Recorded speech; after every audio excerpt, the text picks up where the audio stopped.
This is Bennu, one of Earth's closest planetary neighbors, an asteroid roughly the height of a skyscraper, a remnant from the dawn of the solar system made of carbon-rich rocks and boulders.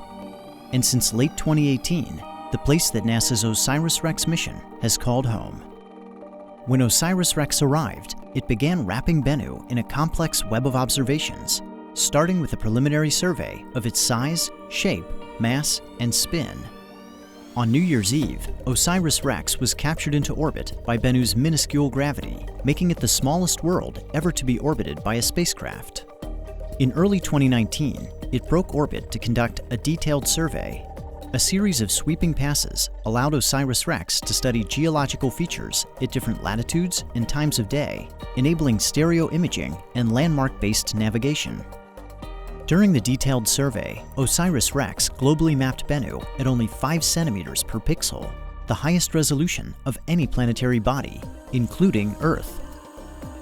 On June 12th, the spacecraft entered a new orbit at an altitude of just 680 meters, setting another record and establishing a home orbit for the remainder of the mission.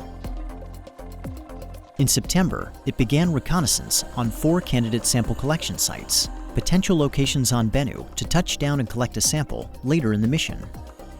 OSIRIS-REx concluded its first year at Bennu back in orbit, circling the asteroid's terminator, or boundary between day and night. Here, outside forces acting on the spacecraft are balanced, allowing it to orbit within the same plane over time. Reconnaissance resumed in early 2020 with close flyovers of the primary sample collection site Nightingale and the backup site Osprey. In mid-April, OSIRIS-REx performed the first of 2 rehearsals prior to sample collection.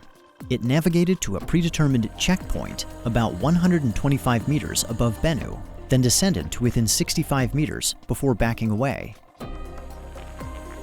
After the checkpoint rehearsal, OSIRIS-REx flew one final reconnaissance sortie over Site Osprey.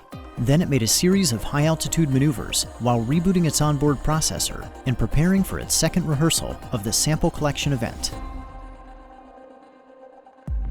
On August 11th, OSIRIS-REx departed its home orbit and made a 4-hour traverse to Bennu's northern hemisphere, retracing its earlier path. After performing the checkpoint engine burn to begin its descent, it made a second engine burn called match point to match Bennu's rotation before backing away at an altitude of approximately 40 meters. Now, the most crucial moment of the mission had arrived. On October 20th, 2020, at approximately 11:30 a.m. Mountain Time, the spacecraft departed orbit.